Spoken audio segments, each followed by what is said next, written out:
घडायचा। नाशिक पुणे महामार्गावर शुक्रवारी सायंकाळी राज्य परिवहन महामंडळाच्या सोलापूर नाशिक धावणाऱ्या एसटी बसला अचानक आग लागल्याची घटना घडली। मात्र चालकाच्या प्रसंगवदनामुळे बसमधील 15 प्रवाशांना वेळेत बाहेर काढण्यात आल्यानं मोठी दुर्घटना टळली। ही घटना नाशिक शहराजवळील शिंदे टोल नाक्याजवळ घडली। सोलापूरहून नाशिककडे येणाऱ्या या बसमध्ये 15 प्रवासी, चालक आणि वाहक असे एकूण 17 जण प्रवास करत होते। बस सिन्नर सोडल्यानंतर काही अंतरावर असताना बसच्या इंजिनच्या बोनेटमधून धूर येत असल्याचं चालक विलास चोले यांच्या लक्षात आले। चालक चोले यांनी तत्काळ प्रसंगवधान दाखवत बस रस्त्याच्या कडेला उभी केली आणि सर्व प्रवाशांना सामानासह सुरक्षित खाली उतरवले।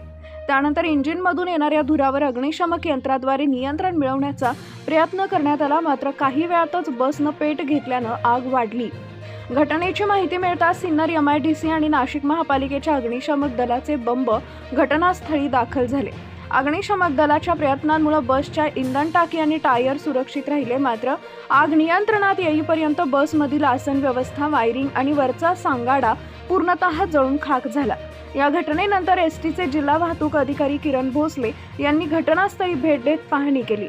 संबंधित बस हिरकणी प्रकारातील असून आग लागण्याचं नेमकं कारण एसटीच्या तज्ज्ञांकडून तपासल्यानंतर स्पष्ट होणार असल्याची माहिती त्यांनी दिली आहे। दरम्यान चालकाच्या सतर्कतेमुळे सर्व प्रवासी सुखरूप बचावले असून मोठी दुर्घटना टळल्याची भावना प्रवाशांनी व्यक्त केली आहे।